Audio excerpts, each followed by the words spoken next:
उत्तम, तुम्हारी प्रार्थना से आरंभ करेंगे।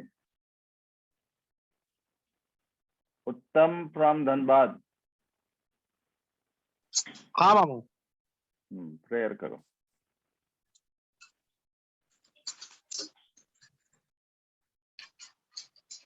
Hallelujah, praise the Lord. प्रभु जी थैंक यू, धन्यवाद देता हूँ प्रभु जी आज के इस सुंदर समय के लिए। धन्यवाद देता हूँ प्रभु जी कि आपने एक बार फिर से हमें मौका दिया प्रभु जी कि हम आपके चरणों में आने पाए प्रभु जी।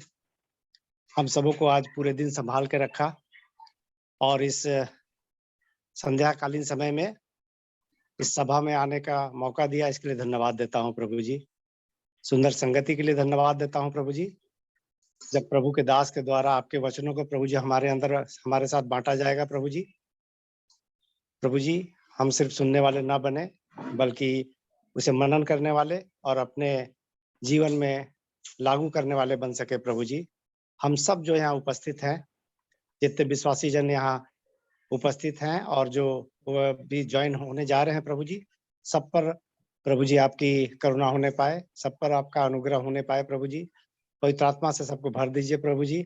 सबके दैनिक जीवन में प्रभु जी आपकी उपस्थिति होने पाए प्रभु जी।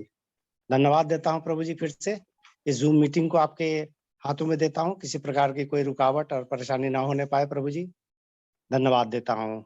आगे के प्रोग्राम को, आगे के आपके वचन को प्रभु जी आपके हाथ में सौंपते हुए इस छोटी सी विनती को यीशु मसीह के नाम से मांग लेता हूँ, आमीन।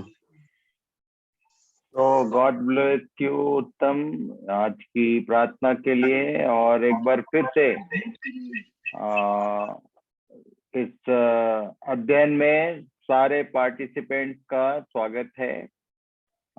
जैसा मैंने कहा था, प्रभु ने हमारी सहायता किया कि दानियल की पुस्तक को हमने समाप्त किया। और शुरू में ही मैंने बताया था कि दानियल की पुस्तक का वो भाग जिसको दानियल को ये कहकर चुप करा दिया गया कि ये मुहर बंद है, अब मुहरों के खुलने का समय आ गया प्रकाशित वाक्य के साथ।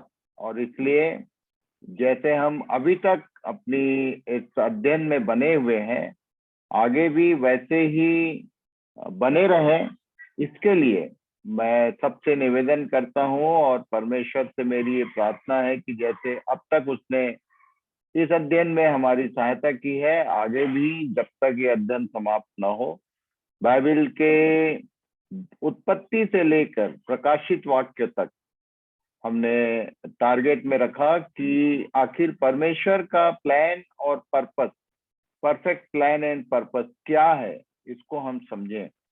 और ये बाइबल नाम की किताब हमें केवल इसलिए दी गई है कि हम उसकी इच्छा को जाने, समझें और उसके अनुसार अपनी तैयारी कर सकें। इसलिए प्रभु फिर से हमारी सहायता करें। हम आज प्रकाशित वाक्य की पुस्तक से आगे चलेंगे। एक अध्याय प्रकाशित वाक्य, उसका 1, 2, 3 पद को पढ़ेंगे।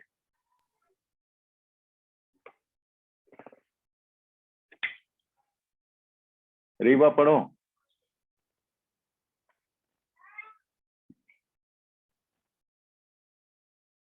रीवा, तुम्हारा माइक ऑन है या नहीं है? उत्तम देखो जरा रीवा का।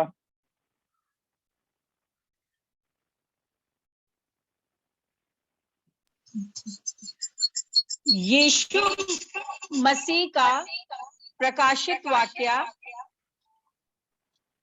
जो उसे परमेश्वर ने इसलिए दिया कि अपने दासों को वे बातें जिनका शीघ्र होना अवश्य है दिखाए।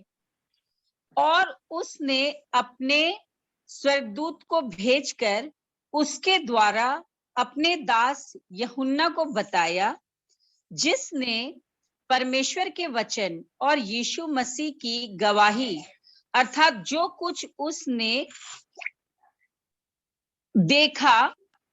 देखा था उसकी गवाही दी। धन्य वह जो इस भविष्यवाणी के वचन को पढ़ता है और वे जो सुनते हैं और इसमें लिखी हुई बातों को मानते हैं, क्योंकि समय निकट आया है। स्मिता, तुम हाजिर हो क्या? जी अंकल। अच्छा, तुम लैपटॉप में हो या मोबाइल में हो? मोबाइल पे।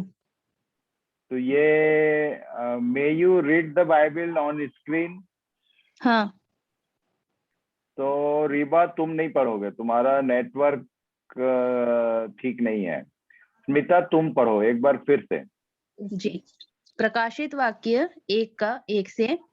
यीशु मसीह का प्रकाशित वाक्य जो उसे परमेश्वर ने इसलिए दिया कि अपने दासों को वे बातें जिनका शीघ्र होना अवश्य है दिखाए, और उसने अपने स्वर्गदूत को भेजकर उसके द्वारा अपने दास यूहन्ना को बताया, जिसने परमेश्वर के वचन और यीशु मसीह की गवाही अर्थात जो कुछ उसने देखा था उसकी गवाही दी। धन्य है वह जो इस भविष्यवाणी के वचन को पढ़ता है और वे जो सुनते हैं और इसमें लिखी हुई बातों को मानते हैं, क्योंकि समय निकट आया है। तो परमेश्वर इन वचनों के द्वारा हमारा मार्गदर्शन करे और हम इन बातों को ठीक ठीक समझ सकें। 3 बातें इसमें हैं। सबसे पहली बात, कई लोग बोलते हैं यूहन्ना का प्रकाशित वाक्य, पर ये यूहन्ना का प्रकाशित वाक्य नहीं था, ये यूहन्ना को प्रकाशित किया गया। ये यीशु मसीह का प्रकाशन है। जो जो बातें उसने अपने देह में रहने के दिनों में इनसे कहा था कि अभी तुम इसको नहीं समझ सकते, पर जब वो आत्मा आएगा तो वो तुमको सब बातों को समझने में सहायता करेगा।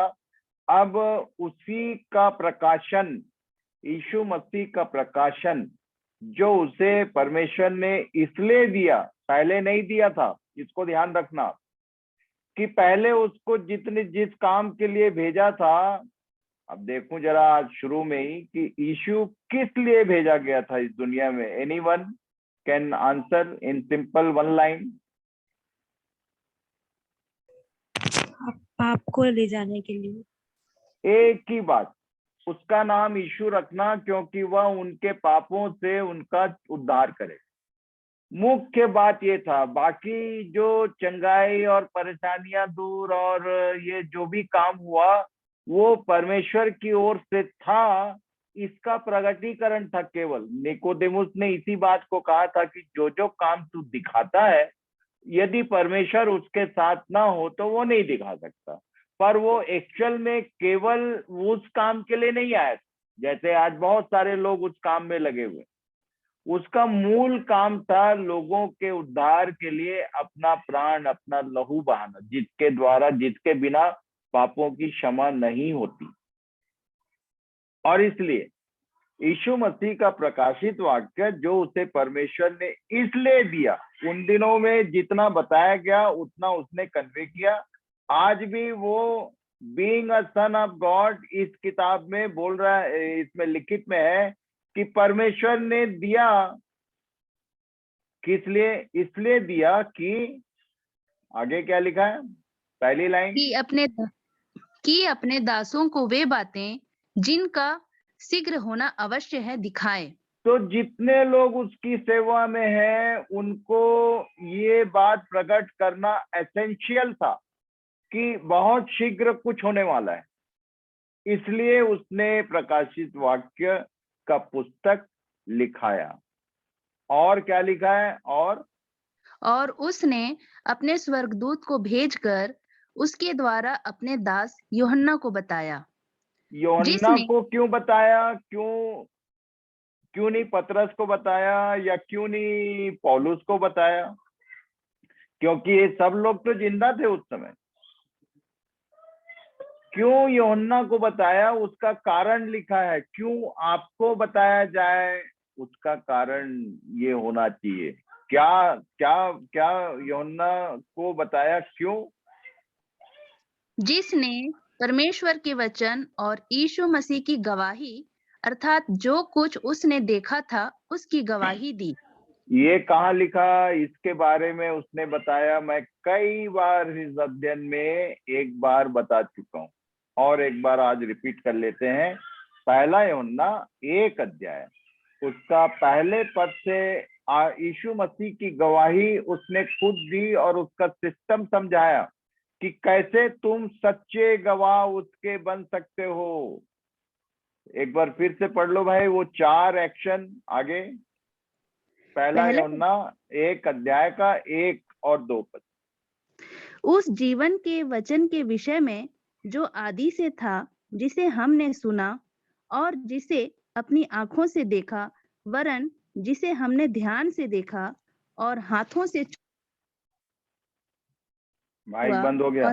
हाँ, यह जीवन प्रकट हुआ और हमने उसे देखा और उसकी गवाही देते हैं। उसी बात को बस ये कोट कर रहा है कि उसने जो कुछ देखा उसकी गवाही दी। यीशु को देखा वो अपनी जगह है, पर उसके अपने जीवन में जो कुछ उसने देखा उसकी गवाही दी और सिखाया, क्योंकि गुरु वैसी था, वो करता था और सिखाता था। एक प्रेरितों काम 1 और 1 पद में लिखा हुआ है कि यीशु मॉडल है और जो कुछ वो करता था वो ही सिखाता था। और यहाँ पर भी लिखा हुआ है कि ये जो यूहन्ना है उसने भी किया और गवाह बना। अब आगे क्या लिखा, तीसरा भाग। धन्य है वह जो इस भविष्यवाणी के वचन को पढ़ता है और वे जो सुनते हैं। और तो इसमें दो भाग है। कुछ लोग हैं, कुछ बुजुर्ग लोग हैं, या कुछ ऐसे लोग भी हमारे साथ हैं जिन लोग शायद कभी स्कूल ही नहीं गए। हमारे भारत देश में इसकी गिनती बहुत थी, अब तो थोड़ा पढ़ लिख गए सब।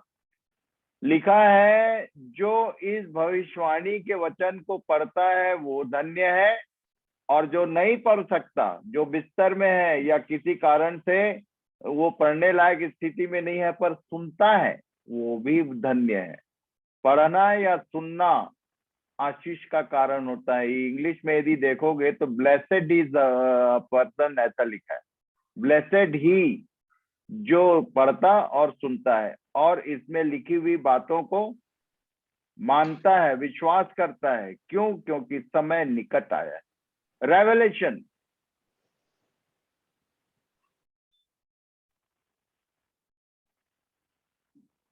ये पर्टिकुलर वर्ड है। रेवलेशन इंग्लिश में बोलते हैं, ग्रीक में उसके लिए ये वर्ड है, और इसका हिंदी में अर्थ है प्रकाशन।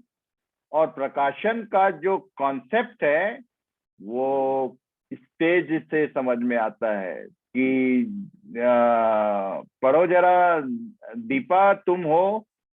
जी मामू, आ रही है मेरी आवाज? आ रही है। तुम आज लेट क्यों ज्वाइन किया? सॉरी मामू, वो कुछ कर रही थी। How I can make you host? Not possible. जी मामू सॉरी, आज कुछ काम था। चल पढ़। Revelation, Apocalypsis, प्रकाशन, to unveil or uncover, lifting up of a curtain, so all can see what was covered. जो चीजें छिपी हैं, जो चीजें पर्दे के पीछे हैं, जिसको मिस्ट्री बोलती है बाइबल, अब ये कर रहा है क्या? प्रकाशन। So all can see what was covered. जो चीजें छिपी थी उसको फाइनली ओपन किया जा रहा है। प्रकाशन का मतलब वो होता है जो जो बातें आपकी नजरों से छिप गई थी, जो जो बातें आपने देखने में या तो आपको बताया नहीं गया, मालूम नहीं हुआ, या किसी कारण आप समझ नहीं पाए। This is the time given by God, so all can see what was covered. क्या चीज पर्दे के पीछे था, या बाइबल को बोलते हैं it's a book of mystery. एक पद से लेके आखिरी पद तक केवल मिस्ट्री है। सब चीजें छिपी हुई और अपने समय पर प्रकट होती हैं। कुलुस्सी 1 अध्याय और उसके 26 पद को पढ़ो जरा स्मिता, क्या बोलता है मिस्ट्री के विषय में ये? कुलुस्सी 1 का 26, अर्थात उस भेद को जो समयों और पीढ़ियों से गुप्त रहा, हाँ, परंतु जो कवर्ड है, एक उसको भेद बोलते हैं. What is not seen by people, unseen matters, जो कर्टन के पीछे है उसी को भेद बोलते हैं. अब ये भेद के बारे में क्या बोल रहा है पौलुस? पढ़ो. अर्थात उस भेद को जो समयों और पीढ़ियों से गुप्त रहा, परंतु अब उसके उन पवित्र लोगों पर प्रकट हुआ है, जिन पर परमेश्वर ने प्रकट करना चाहा. ये कि भेद के विषय में ये इसका बैकग्राउंड है कि जिस पर परमेश्वर प्रकट करना चाहता है उसी पर प्रकट होता है. इसलिए आप इस अध्ययन में हैं और इस अध्ययन में रहते हुए भी हो सकता है कि आप उनमें ना हो जिन पर परमेश्वर प्रकट करना चाहता है. वैसे बाइबल बताती है कि चुनकर अपने समीप आने देता है. और यदि हम अपना पूरा मन, ध्यान, तन, मन, धन पूरा लगा दिए हैं इन बातों को समझने के लिए, तो निश्चित रूप से वो ओपन करेगा, सारी बातें समझाएगा. मैं विश्वास करता हूं कि जितने लोग इस अध्ययन में शामिल हैं सबको सारी बातें ठीक ठीक समझ में आ रही हैं, क्योंकि मैंने शुरू में ही बोला है यदि कोई चीज ना समझ में आए तो you are welcome, most welcome, कि तुम फोन करके मुझसे कोई बात जो नहीं समझ में आती, you can ask, no problem. और 10 से 2 बजे तक दिन का, भाई थोड़ा लिमिटेशन है मेरा, 10 बजे से 2 बजे के बीच में आप पूछ पाछ वाला पाठ कर सकते हैं. यदि कोई बात नहीं समझ में आई तो आप पूछ लो, कोई दिक्कत नहीं है, या आपस में बात करो. यदि सब नो क्वेश्चन एट ऑल का मतलब यह है कि सबको समझ में आ रहा है.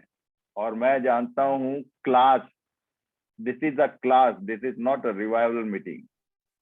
ठीक है, बहुत सारे कन्वेंशन होते हैं, कन्वोकेशन होते हैं, रिवाइवल मीटिंग्स होती हैं, जागृति सभाएं होती हैं, हीलिंग क्रूसेड होता है. उसमें जरूरी नहीं है कि सब चीज समझ में आए, पर अध्ययन जब हो रहा है तो अवश्य है कि हम एक एक मात्रा बिंदु को समझने का प्रयास करें.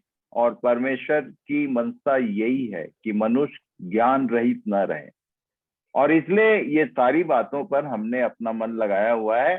तो ये प्रकाशित वाक्य का मतलब ही है कि अब तक जो बातें हमारे लिए कवर्ड हैं उसको अनकवर करने जा रहा है वो. इसलिए परमेश्वर का धन्यवाद करिए. चाहे आप पढ़ सकते हैं बाइबल तो, और नहीं पढ़ सकते हैं, सुन सकते हैं तो भी, यू आर ब्लेस्ड पीपल, आप आशीषित लोग हैं. धन्य है वह जो पढ़ता है, धन्य है वह जो सुनता है और इसमें लिखी हुई बातों को विश्वास करता है, मान लेता है कि ये होके रहेगा. सो आगे चलेंगे. 4 और 5 पद पढ़िए. यूहन्ना की ओर से आसिया की 7 कलीसियाओं के नाम, उसकी ओर से जो है और जो था और जो आने वाला है, और उन 7 आत्माओं की ओर से जो उसके सिंहासन के सामने हैं. अब यहाँ पर 2 चीजें हैं हमारे ध्यान के लिए. ये ध्यान देना बहुत ही आवश्यक है. केवल 7 कलीसियाएं थी क्या? आगे कलीसियाओं का नाम दिया हुआ है, उस पे देखेंगे. तो ये 7 कलीसियाओं के नाम पत्री है. इसका क्या कॉन्सेप्ट है, इसको समझना है. और जो है, जो था, जो आने वाला है, इसके बारे में हम जानता है ये और कोई नहीं, हमारा प्रभु है. और उसके बाद ग्रीन लाइन में क्या लिखा है भाई? उन 7 आत्माओं की ओर से जो उसके सिंहासन के सामने हैं. 7 आत्माएं. अभी पूरी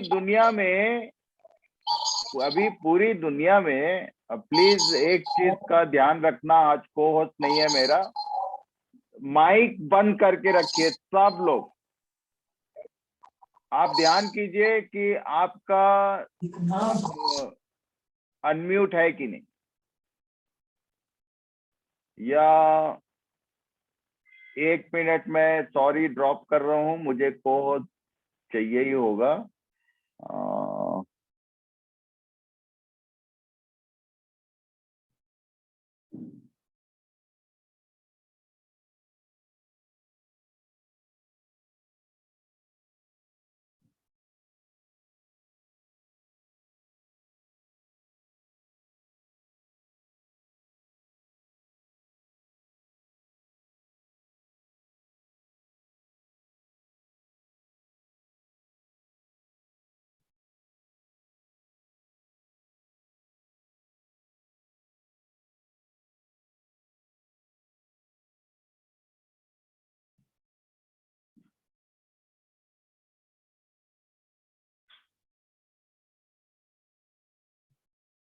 Deepika, now you are co-host और कंट्रोल करोगे।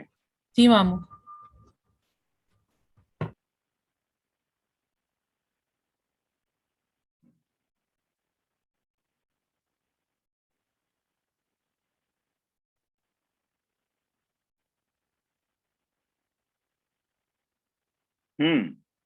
तो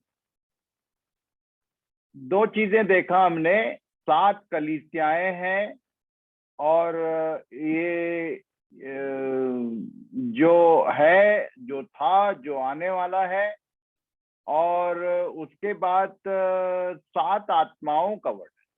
सिंहासन के सामने 7 आत्माएं हैं।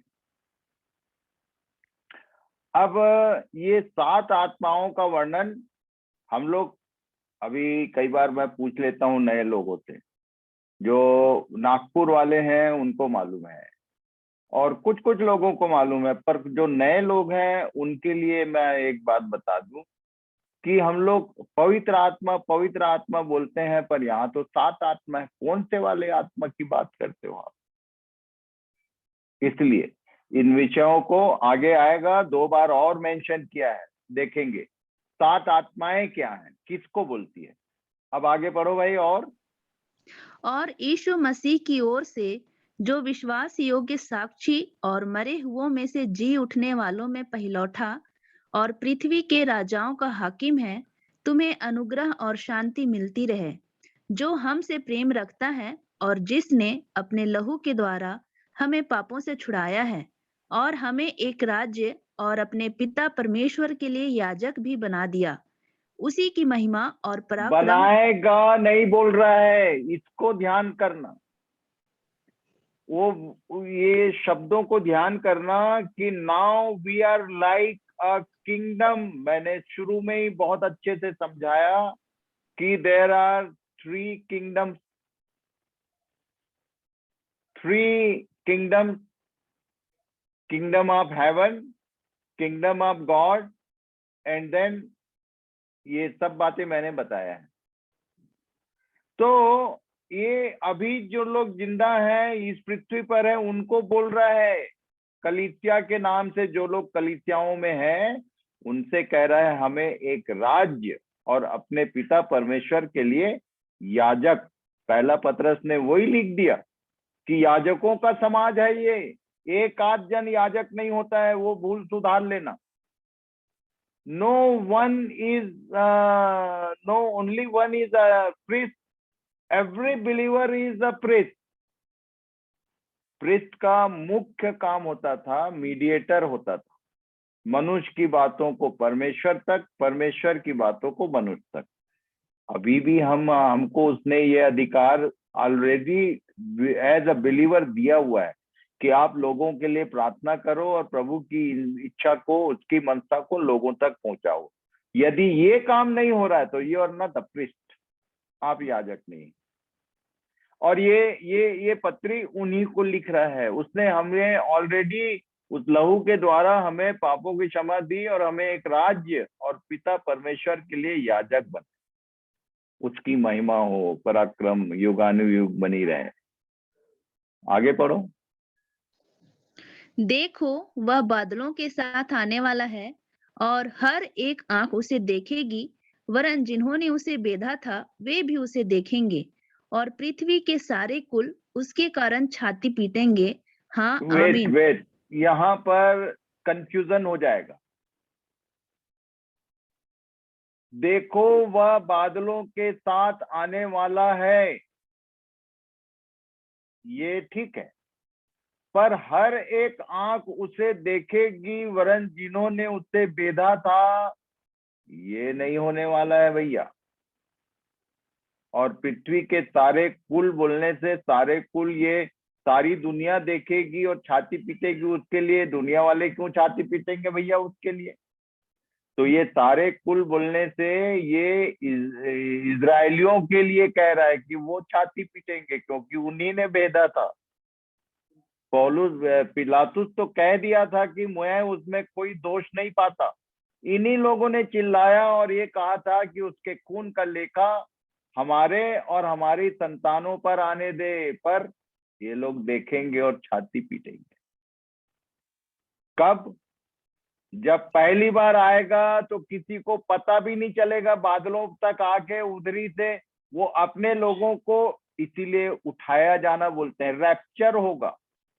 whenever he will come on the cloud, that will be the day of rapture.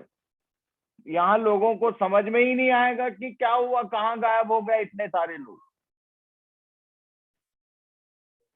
पर जब सेकेंड टाइम आएगा, 2 बार आने का है,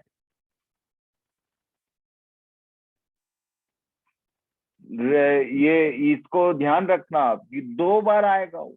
एक बार अपनी कलीसिया को लेने और दूसरी बार एंटी क्राइस्ट का दी एंड करने। जब दूसरी बार आएगा उसके बारे में जकरिया 14 अध्याय में लिखा है, जरा पढ़ तो लो 1-2 लाइन, एक पद से पढ़ो। जकरिया 14। सुनो, यहोवा का एक ऐसा दिन आने वाला है जिसमें तेरा धन लूट कर तेरे बीच में बांट लिया जाएगा, क्योंकि मैं सब जातियों को यरूशलेम से लड़ने के लिए इकट्ठा करूंगा और वह नगर ले लिया जाएगा और घर लूटे जाएंगे और स्त्रियां भ्रष्ट की जाएंगी। नगर के आधे लोग बंधुआई में जाएंगे, परंतु प्रजा के शेष लोग नगर ही में रहने पाएंगे। तब यहोवा निकल कर उन जातियों से ऐसा लड़ेगा जैसा वह संग्राम के दिन में लड़ा था, और उस समय वह जलपाई के पर्वत पर पांव धरेगा जो पूरब और यरूशलेम के सामने है। ये जलपाई का पर्वत, इसको और क्या बोलते हैं? जलपाई को और क्या बोलते हैं? किसी को याद है क्या? जैतून। जैतून। जैतून का पर्वत। जिस पर्वत से वो गया है उधर ही आके पांव धरेगा, और जब वो पांव रखेगा तो क्या होगा? आगे क्या लिखा है? और उस समय वह जलपाई के पर्वत पर पांव धरेगा जो पूरब और यरूशलेम के सामने है। तब जलपाई का पर्वत पूरब से लेकर पश्चिम तक बीचों बीच से फटकर बहुत बड़ा खड्ड हो जाएगा। ऐसा लिखा है, ऐसा लिखा है। आगे पूरा पढ़ लेना। Up to chemical war it is written, जो मैंने बताया था 14 अध्याय में, कि जिन लोगों ने यरूशलेम को चारों तरफ से घेरा है वो खड़े खड़े गल जाएंगे, ऐसा लिख दिया।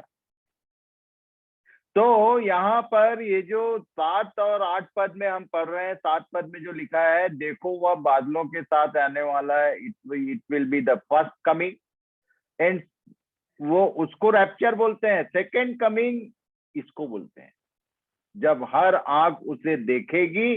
7 साल का डिफरेंस है दोनों के बीच में। ये सब इसी के ऊपर से पर्दा हटने वाला है, इसलिए ध्यान से समझना कि ये कुल मिला के परमेश्वर का टाइम एंड सीजन का स्टडी कर रहे हैं हम। समय और काल, जिसको यीशु ने पूछा था, बोला था, जब चेले पूछ रहे थे तो बोला कि समयों और कालों के विषय में केवल पिता जानता है, आई डोंट नो एनीथिंग। पर यहाँ पिता ने यीशु को रिवील किया, प्रकाशन दिया और बोला अपने दासों को बता दे, अब समय निकट आया है।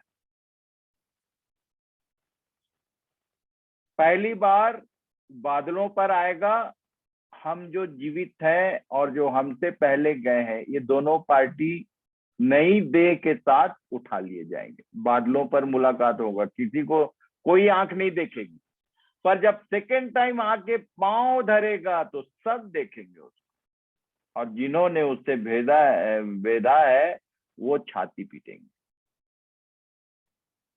क्योंकि वो आएगा तो न्याय करेगा। आगे पढ़ो भाई। प्रभु परमेश्वर वह है जो प्रभु परमेश्वर वह जो है और जो था और जो आने वाला है, जो सर्वशक्तिमान है, यह कहता है कि मैं ही अल्फा और ओमेगा हूँ।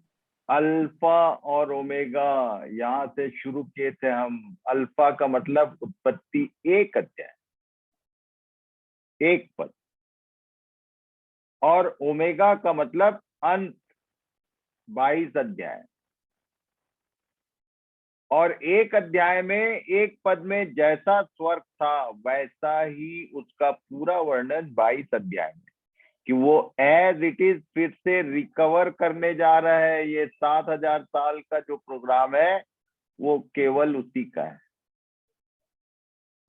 अब आपके लिए क्वेश्चन मार्क होना चाहिए, इस बात को समझो, खोजो, ढूंढो। ये सब बता चुका हूं कि क्यों नहीं उसी दिन परमेश्वर ने इसको रिन्यू कर दिया और शैतान को आग की झील में डाल दिया। ये 7000 साल क्यों?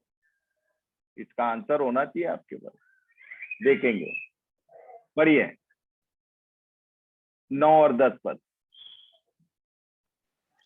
मैं यूहन्ना जो तुम्हारा भाई और यीशु के क्लेश और राज्य और धीरज में तुम्हारा सहभागी हूँ, परमेश्वर के वचन और यीशु की गवाही के कारण पतमुस नाम टापू में था कि मैं प्रभु के दिन आत्मा में आ गया और अपने पीछे तुरही का सा बड़ा शब्द यह कहते सुना कि जो कुछ तू देखता है उसे पुस्तक में लिखकर 7 कलीसियाओं के पास भेज दे, अर्थात इफिसुस और स्मुरना और पिरगमुन और थुआतीरा और सरदीस और फिलडेल्फिया और लौदीकिया में।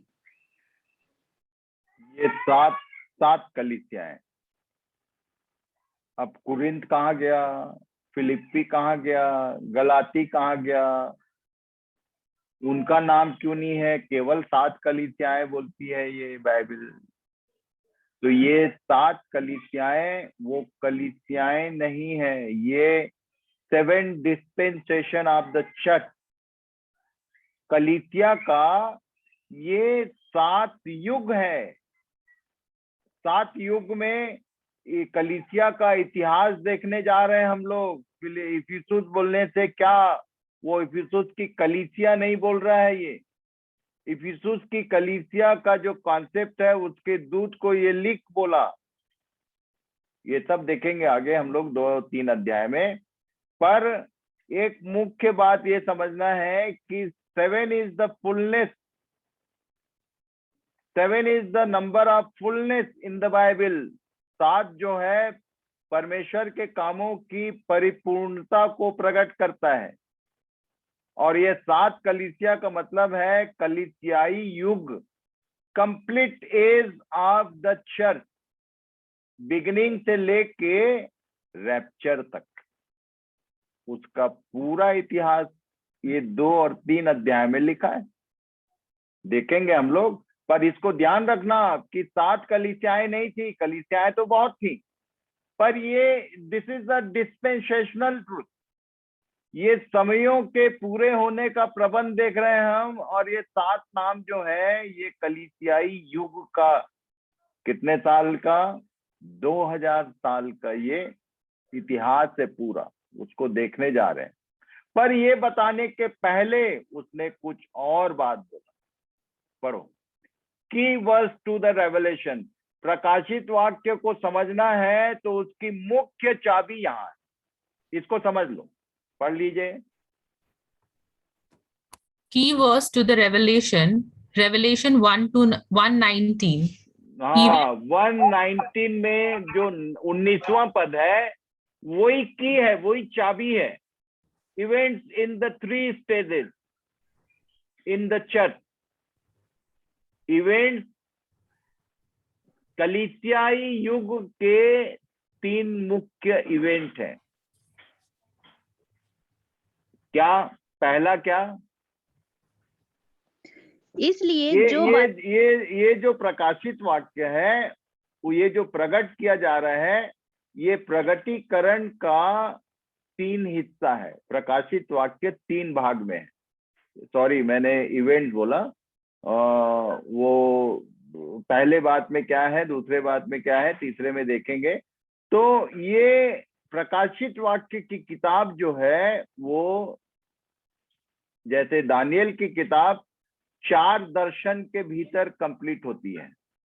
जो दानियल ने देखा 4 दर्शन, और वो एक्सप्लेनेशन था किसका? नबूकदनेस्सर ने जो मूर्त देखा था, उसका फुल कंप्लीट एक्सप्लेनेशन 4 दर्शन के भीतर। वैसे ही प्रकाशित वाक्य जो है वो 3 भाग में डिवाइडेड है। सबसे पहला का, इसलिए पढ़ो भाई हिंदी। इसलिए जो बातें तूने देखी हैं और जो बातें हो रही हैं और जो इसके बाद होने वाली है, उन सब को लिख ले। In English, Write therefore the things that you have seen, those that are and those that are to take place after this. ये तीन स्टेज। पहला, जो तूने देखा। अभी जो आगे वर्णन कर रहे हैं, जो तूने देखा बोलने से मैं सीधे 19 पद में आया हूं ना। क्या क्या देखा?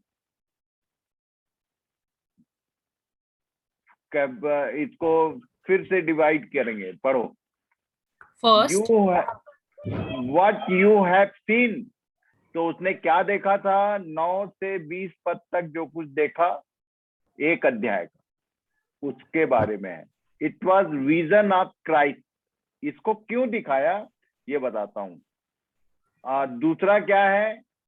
The things which are concerning the church until the rapture. ये पूरा कलीसिया का इतिहास 2000 साल का, 2 अध्याय के 1 पद से लेके 3 अध्याय के 22 पद तक ये पूरा इतिहास है। एक एक करके देखने जा रहे हैं हम लोग। ये दूसरा भाग है।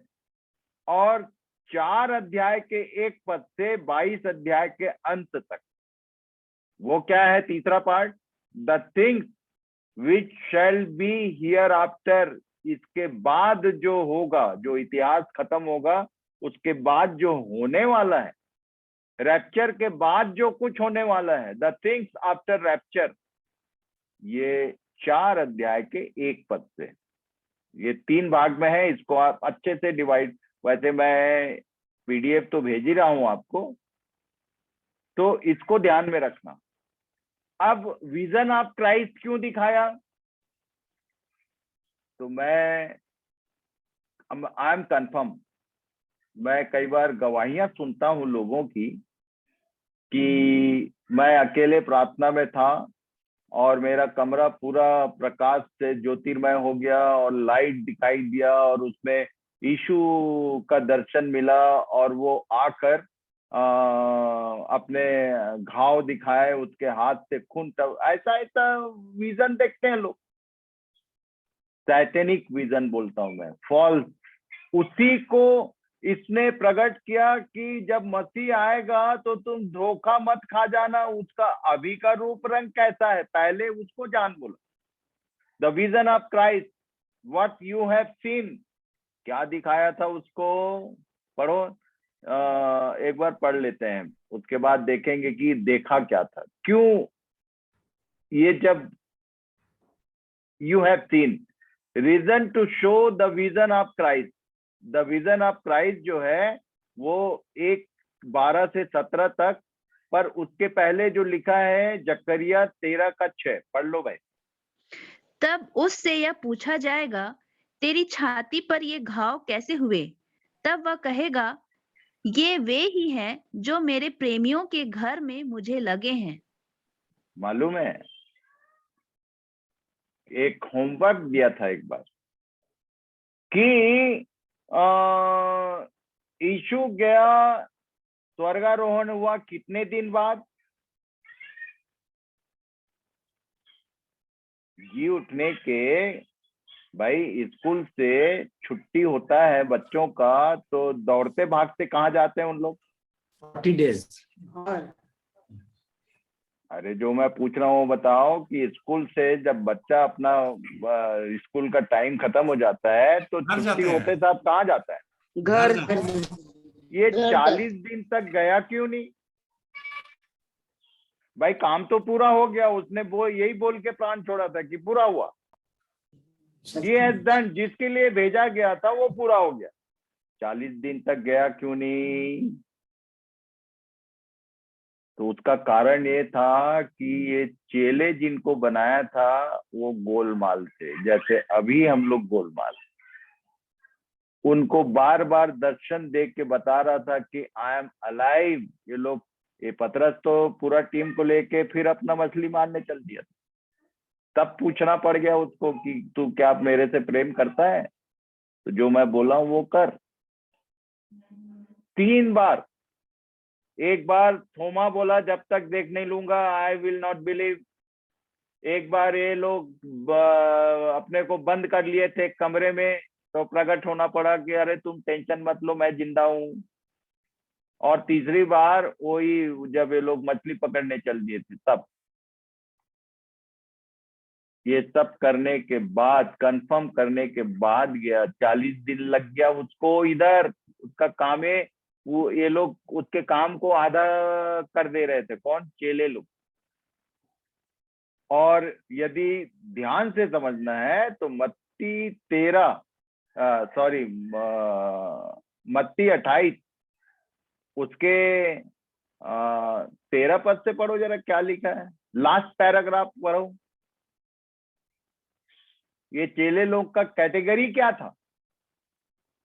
तो तुम यदि एक डिसाइपल की नहीं, मैं तो देखता हूँ एक चर्च का नाम ही है डिसाइपल चर्च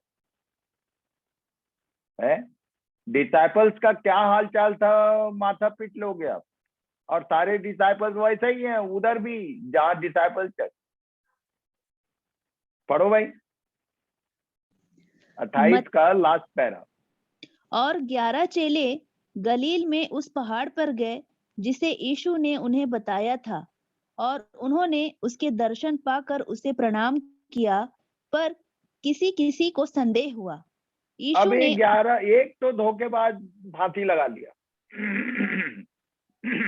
12 नहीं है, 11 है, क्योंकि एक तो जा चुका, आत्महत्या कर लिया। अब ये जो 11 है, ये लिखा है यहाँ पर, लिख दिया कि इसमें से भी सबको विश्वास नहीं था, किसी किसी को संदेह था।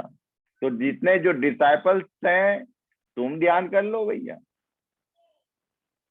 डिसाइपल चर्च बिलासपुर एक जगह है, और भी होंगे, पर जिसको मैं जानता हूं, जहां मैं जाता आता कि चेले कुछ हैं जिन्होंने उसको वर्शिप किया, पर कुछ है जिनको डाउट हुआ कि ये वही है कि नहीं है। ये हाल रहता है। अब ये गया तो बोला था कि मैं पिता के पास जाऊंगा तो उस सहायक को भेज दूंगा। तो मैं पूछा करता हूं कि 40वें दिन उसका स्वर्गारोहण हो गया तो उसको स्वर्ग पहुंचने में 10 दिन लग गया क्या? 10 दिन लगा होगा।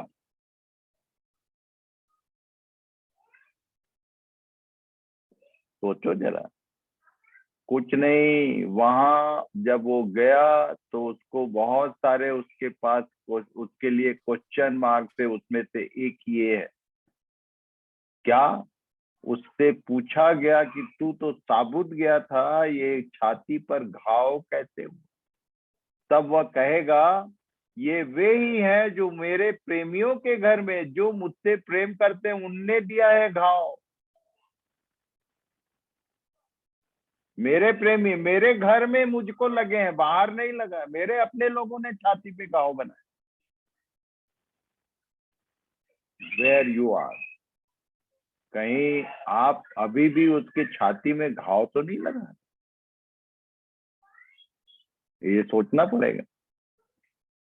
तो अब जब वो आ रहा है तो मैं भी चौंक गया कि भाई वहां तो घाव सहित गया था। ये लाजर क्या बोलते हैं, थोमा ने ऐसे ही नहीं पूछ लिया था भाई, वो उसका पूछना जायज था कि मेरे को चिन्ह दे, जब तक अपना हाथ नहीं डाल लूंगा तब तक नहीं विश्वास करूंगा। ये वैसे ही हाथ सीधा हुआ और वैसा गया, पर आएगा वैसा नहीं। आने वाला जो है, now he was Jesus, as Jesus he was gone. वो पैदा हुआ था, मारा गया, गाड़ा गया, वो मसीह नहीं था, यीशु था। याद रखना, वो जी उठने के बाद जब स्वर्ग पहुंचा तो परमेश्वर ने उसको ये नाम दिया है, yes now he is my son मसाया, क्राइस्ट, क्रिस्तोस बोलते हैं। और तब उसने वहां जाकर जितने उसके विषय में क्वेश्चन थे, जितने उसके, वहां लिखा हुआ है इब्रानियों की पत्री में, पढ़ लेना बाद में खोज के, कि उसने परमेश्वर के न्याय को, अपने लहू को लेकर खुद गया और उसके जजमेंट को सेटिस्फाई करने के बाद क्राइस्ट और लॉर्ड का डेजिग्नेशन मिला है। उसका नाम यीशु है, पर उसने मसीहा होने को साबित किया और प्रभु के रूप में आने वाला है। ये सब बात ध्यान रखना। वो आएगा तो उसका रूप ये घाव वाला नहीं होगा। कैसा होगा? पढ़ो भाई 12 पद से। और मैंने उसे जो मुझसे बोल रहा था देखने के लिए अपना मुंह फेरा, और पीछे घूमकर मैंने सोने की 7 दीवटें देखी, और उन दीवटों के बीच में मनुष्य के पुत्र सरीखा एक पुरुष को देखा, जो पांव तक का वस्त्र पहने और छाती पर सुनहला पटुका बांधे हुए था। उसके सिर और बाल श्वेत ऊन वरन पाले के से उज्जवल थे, और उसकी आंखें आग की ज्वाला की नाई थी, और उसके पांव उत्तम पीतल के समान थे, जो मानो भट्ठी में तपाए गए हो, और उसका शब्द बहुत जल के शब्द की नाई था।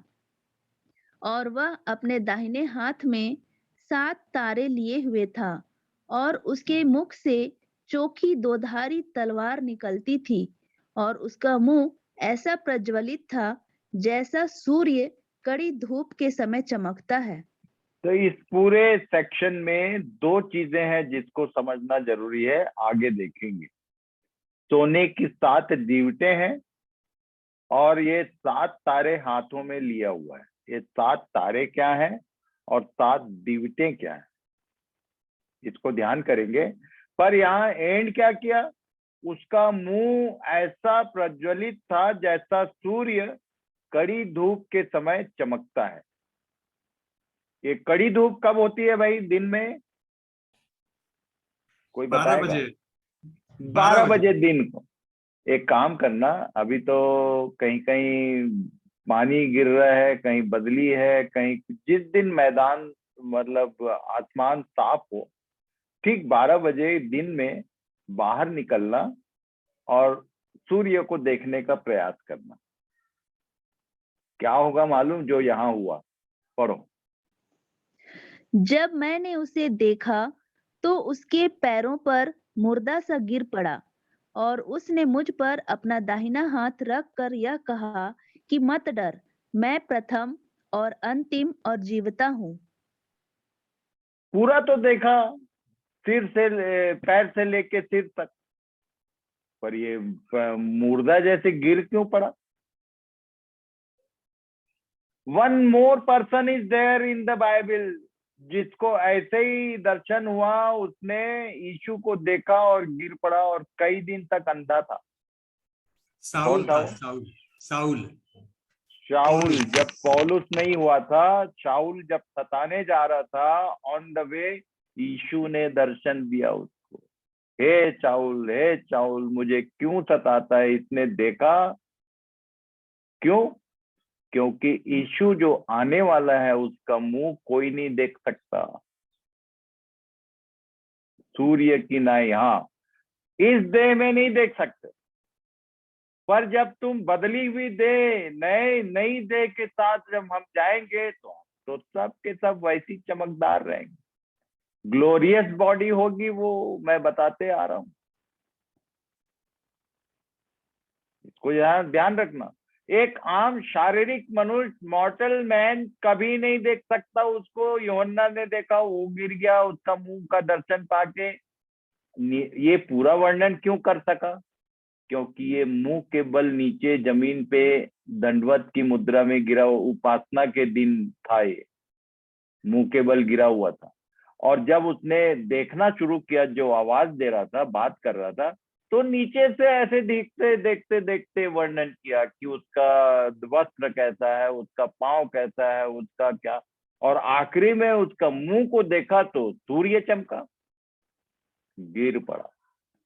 इसलिए इस बात को ध्यान करना है कि जो आने वाला है, जिसने परमेश्वर के न्याय को संतुष्ट किया, सेटिस्फाई किया, उसका रूप रंग अब वो छेद वाला, हाथ में छेद और वैसा नहीं है, वो बदल चुका है। कैसा रूप है? तो देखो, सबसे पहले उसने वर्णन किया, क्या देखा भाई?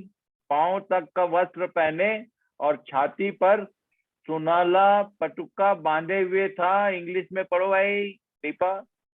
Robe and golden sash, the official dress of the high priest.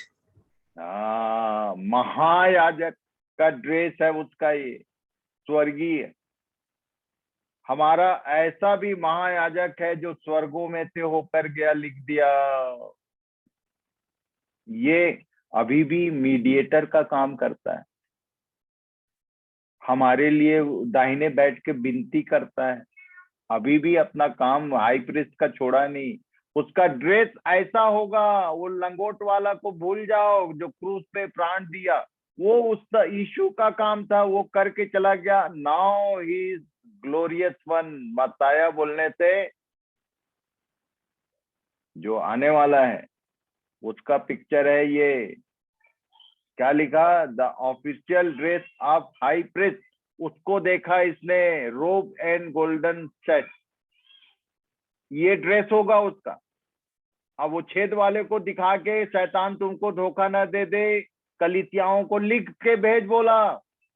वो जो आने वाला है, शीघ्र आने वाला है, वो दिखेगा कैसे? उसका पहला विधन लिखा उसने पहले अध्याय में।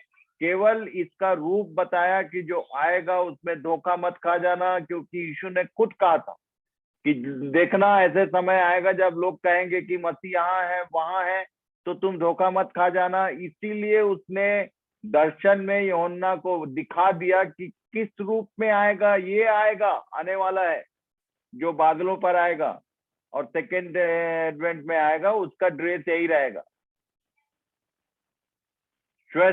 श्वेत वस्त्रधारी बोलते हैं। दूसरी बात क्या देखा? उसके सिर और बाल श्वेत ऊन वरन पाले कैसे उज्जवल थे। व्हाइट हेयर, इसका मतलब क्या होता है? Wisdom and the dignity of age. का मतलब सबसे पहला, जिसके कारण और जिसके द्वारा सब बनाया गया, he is the oldest one. प्राचीन शब्द आता है उसके लिए। प्रभु सहायता करे कि ये जो दर्शन है, इसको, इस पर से पर्दा उठाने का काम कर रहा है कि उसका सिर का बाल व्हाइट क्यों है। डिग्निटी एंड विजडम बोलते हैं ना, आप सुने होंगे कि ऐसे ही धूप में बाल सफेद नहीं हुए हैं, ऐसा बोलते हैं लोग बाग हमारे हिंदी एरिया में। अब मैं नहीं जानता व्हाट अबाउट साउथ या मराठी में क्या बोलते हैं, पर हिंदी बोलने वाले जानते हैं कि किसी का बाल सफेद हो गया तो अक्सर मैंने सुना है कि धूप में नहीं हुआ है भैया। Through experience I had a white hair. Wisdom and dignity of age, seniority बता रहा है उसका कि आदि से है वो, और उसकी आंखें आग की ज्वाला की नाई। पढ़ो भाई।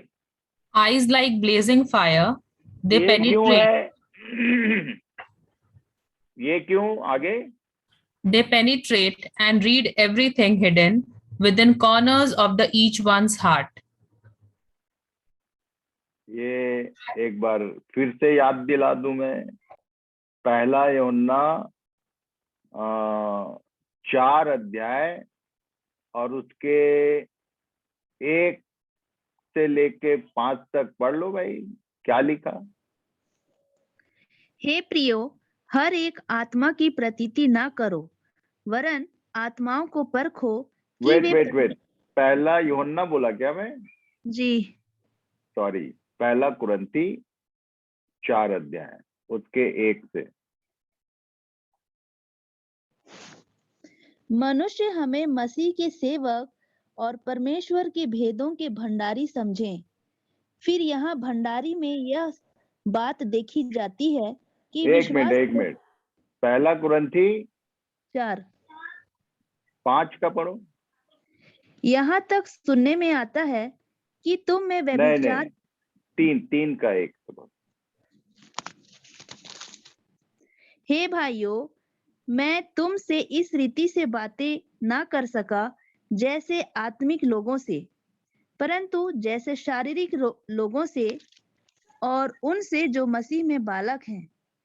मैंने तुम्हें दूध पिलाया, अन्न ना खिलाया, क्योंकि तुम उसको ना खा सकते थे, वरन अब तक wait, something is going wrong. 4 का 1 से फिर से पढ़ो जरा। 3, 4, 5 पढ़ लो। 4 का। हाँ। परंतु मेरी दृष्टि में यह बहुत छोटी बात है। हाँ, ये पढ़ो। परंतु मेरी दृष्टि में यह बहुत छोटी बात है कि तुम या मनुष्यों का कोई न्याय मुझे परखे, वरन मैं आप ही अपने आप को नहीं परखता, क्योंकि मेरा मन मुझे किसी बात में दोषी नहीं ठहराता। जब भी कोई व्यक्ति अपनी दृष्टि अपने ऊपर डालता है ना, तो वो एकदम स्वर्गदूत दिखाई देता है, उसको अपनी चीजें दिखती नहीं है, दूसरों का दोष दिखता है हमको हमेशा। पर यहाँ क्या लिखा है आगे? परंतु इससे मैं निर्दोष नहीं ठहरता, क्योंकि मेरा परखने वाला प्रभु है। सो जब तक प्रभु ना आए, समय से पहले किसी बात का न्याय ना करो। वही तो अंधकार की छिपी बातें ज्योति में दिखाएगा और वो दिखाएगा, ये प्लान है। पौलुस इसी लाइन को यहाँ कोट कर रहा है। उसकी आंखें कैसी हैं? फिर से पढ़ना भाई Deepa. Eyes like blazing fire. वही तो पढ़ो स्मिता, उसको पूरा कर लो। वही तो अंधकार में छिपी बातों को, वही तो अंधकार की छिपी बातें ज्योति में दिखाएगा और मनों की मतियों को प्रकट करेगा। तब परमेश्वर तुम्हारे मन की मतियां क्या थी, तुम्हारा सोच कैसा होता था, वो सबको एक दिन प्रकट अभी आएगा। अभी आप अपने मन को छिपा के रखो। कोई किसी के मन की बात नहीं जानता। आप मेरे मन में क्या चल रहा है नहीं बता सकते, मैं आपके मन में क्या चल रहा है नहीं बता सकता। But he who is going to come, जो आने वाला है, eyes like blazing fire within corners of each one's heart, जो कुछ है उसको प्रकट कर देगा। इसलिए उसकी आंखें आग की ज्वाला की नाई है, जो आने वाला है। उसके बाद क्या देखा? उसके पांव उत्तम पीतल के समान थे, जो मानो भट्टी में तपाए गए हों। पीतल का मतलब क्या होता है? उस समय तो उसको क्रूस पे चढ़ाए, कोड़ा मारे और क्या क्या कर दिए। इस बार आएगा, पढ़ो भाई इंग्लिश में। Feet like bronze, strong and stable. Stable, ये बोलते हैं। वो कौन था जिसका पैर को उठा नहीं सकता था कोई? हमारे भारत देश में एक से एक कहानियां हैं। बताओ भाई कौन था वो? क्या नाम? हनुमान का भाई अंगद। अंगद, तो अंगद का बाप होगा ये। इसको कोई, वो इतना मजबूत, फिट लाइक ब्रॉन्ज की स्टेबल है, उसको कोई नहीं हिला सकता। Strong and stable. उसका शब्द बहुत जल के शब्द की नाई का मतलब क्या है? Voice like rushing water. पढ़ो जरा, इसका मीनिंग क्या है? The awe-inspiring power of a great waterfall. ये जो वाटरफॉल होता है, बहुत बड़ा पावर रहता है, उसका साउंड सुन के डर जाएगा आदमी। जो ग्रेट, बहुत सारे वाटरफॉल फेमस है वर्ल्ड में, तो उनसे कहीं ऊपर ये तो स्वर्गीय व्यक्ति आ रहा है, उसके शब्दों में वो क्षमता होगी। दाहिने हाथ में 7 तारे। पढ़ो। Holding 7 stars in his right hand, the right hand is shown as the source of power and protection. मतलब उसकी जो क्षमता है वो प्रोटेक्ट करने और बचाया रखने की शक्ति रखता है। इस पृथ्वी पर शारीरिक जीवन को नहीं बचाएगा होगा, पर जिन लोग जो उसकी देह है, अब उसको कोई नहीं छू सकता। और उसकी देह कौन है?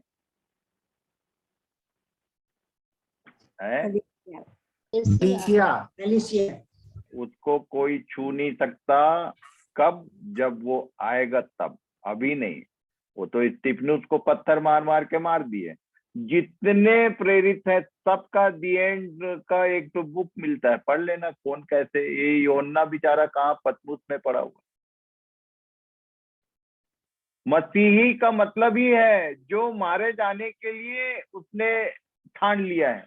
जो मसीह को फॉलो करता है, मतलब one who is anointed to die for others. और जो इस नियम के अनुसार चलता है वही मसीही कहलाता है। याद रखना, यदि तुम अपने लिए दूसरों का प्राण ले रहे हो तो you are not a Christian.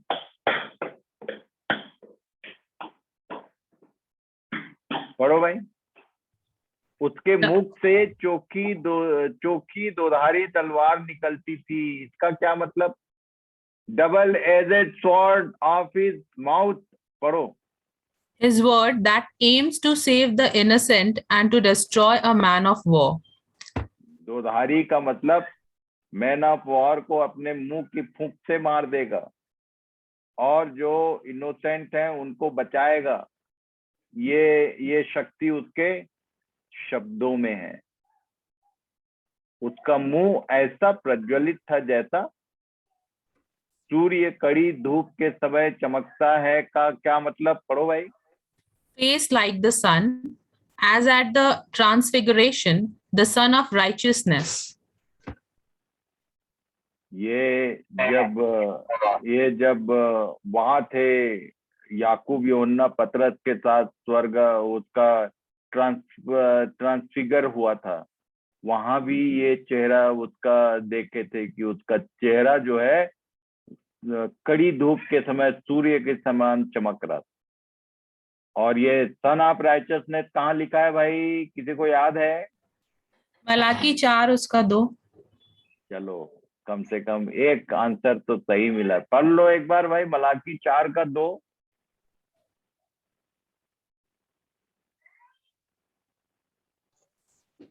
परंतु तुम्हारे लिए जो मेरे नाम का भय मानते हो, धर्म का सूर्य उदय होगा और उसकी किरणों के द्वारा तुम चंगे हो जाओगे और तुम निकलकर पाले हुए बछड़ों की नाई कूदोगे और फांदोगे। तो यहाँ से उसको ये नाम दिया हुआ है, सन ऑफ राइचसनेस। और ओरिजिनली जब वो आएगा, जो यीशु के रूप में आया था, तो पतरस ने जब सुसमाचार सुनाना शुरू किया तो सबसे पहला लाइन क्या बोला था मालूम है? पेंतिकोस्त के दिन यीशु के बारे में, वो जो हो रहा था उसके बारे में लोग बोले कि ये दिन में पी लिए हैं क्या? तो बोला कि नहीं, जैसा तुम समझ रहे हो वैसा नहीं है, ये उसका भविष्यवाणी है जो पूरा। जब उसने प्रचार करना शुरू किया तो क्या बोला, किसको याद है? बिना बाइबल खोले कोई बोल सकता है? यीशु नासरी। आगे बोलो।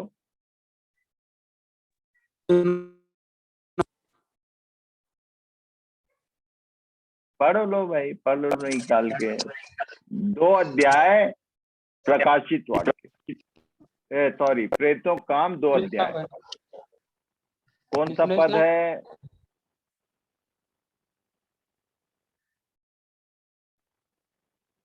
जब 11 के बीच में वो खड़ा हुआ और बोलना आरंभ किया, उसके बाद जब उसने यीशु को एड्रेस किया तो क्या नाम से पुकारा था? यीशु नासरी एक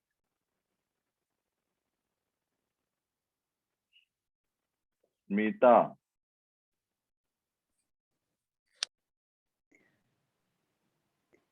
प्रेरितों के काम 2 अध्याय का कौन सा पद है वो? 22 है, 22।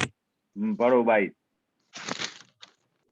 हे इस्राएलियों, ये बातें सुनो कि यीशु नासरी एक मनुष्य था। एक्चुअल प्रचार यहाँ से शुरू किया था और क्या एड्रेस किया यीशु को? जिसका परमेश्वर की ओर से होने फिर से हे इस्राएलियों, ये बातें सुनो कि यीशु नासरी एक मनुष्य था। ये यीशु नासरी एक मनुष्य था, इसलिए उसका चेहरा वैसा धूप के समान, क्या कड़ी धूप में चमकने के समान नहीं था। He was like a man. But ये जो आने वाला है, ये प्रभुओं का प्रभु होगा, राजाओं का राजा, जिसको देख के ये पौलुस गिर गया, यूहन्ना गिर गया, और जो साधारण शरीरधारी होंगे वो उसको देखेंगे तो वैसे ही गिर पड़ जाएंगे। इसको याद रखना है। This is the fact of the Bible. So for today our time is over. इसके बाद की बातों को कल देखेंगे। सो इनको रिवाइज जरूर करो। मैं मेहनत करके अभी with in half an hour video will be आपको मिल जाएगा ग्रुप में। आप जरूर वॉच करो, एक एक बार कम से कम रिपीट कर लिया करो इन सब बातों को, क्योंकि आप वो चीज सुन रहे हो जो प्रकाशन है, जो कर्टन के पीछे था, जिसको जो छिपी हुई बातें थी, जिसका हमको ठीक से ज्ञान नहीं था, वो सब सुन रहे हो आप। इसलिए इसको जितना रिवाइज करोगे उतना आशीष पाओगे। इसलिए प्रभु सहायता करे कि हमको रिवीजन करने का वो उसमें सहायता करे। तो प्रार्थना के साथ अंत करेंगे। और टुडे हु विल प्रे?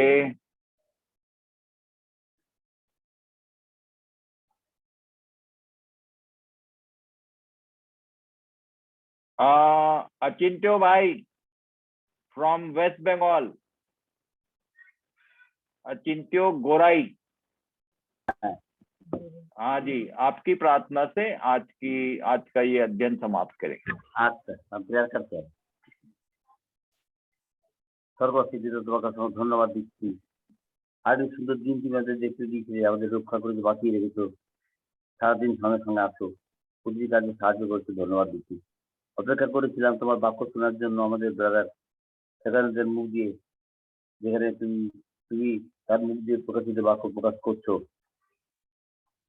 আমরা অনেক কিছু শুনেছিলাম তিনি যখন এসেছিলেন আমাদের এখানে মিটিং করতে 90 সাল, 91 সাল, 92 সাল, সেই সময় আমরা শুনেছিলাম প্রকাশিত বাক্য সম্বন্ধে তিনি বলেছিলেন, এবং আমরা এখন আরো নতুন করে শুনছি, ভালো লাগছে। ধন্যবাদ প্রভু যিশু, সেই ভক্ত দাসকে যদি এখন রক্ষা করে রেখেছো, তার শারীরিক সুস্থতা দান করো, যা কিছু শারীরিক অসুস্থতা আছে তুমি দূর করে দাও।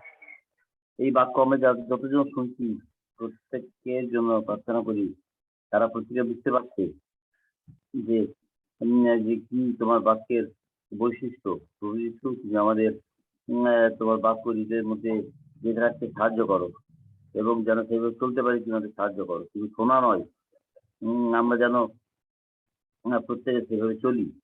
আর আমরা যতদিন বেঁচে থাকবো তোমার গৌরব করতে করতে যেন তোমার কাছে যেতে পারি, এই প্রার্থনাই তোমার কাছে করি।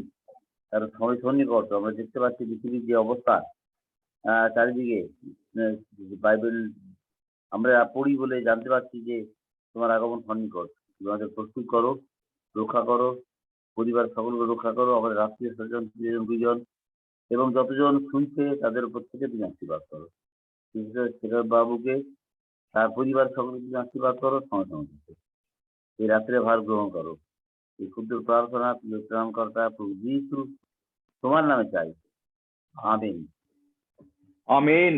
तो प्रभु चिंत्यो भाई आपको बहुत आशीष दे। Thank you for your prayer and thanks to all participants. God bless you all. आप रिवाइज जरूर करिए और इन सब बातों को जो भी आपके नियरेस्ट एंड डियरेस्ट हैं, जिनके साथ आपका उठना बैठना है, उनको शेयर कीजिए जरूर, क्योंकि ये सब बातें पर्दे के पीछे हैं, मालूम नहीं है लोगों को। इसलिए ये आपकी जिम्मेदारी है, पहले खुद समझिए और उसके बाद लोगों को समझाइए। तो thank you very much. Thank you.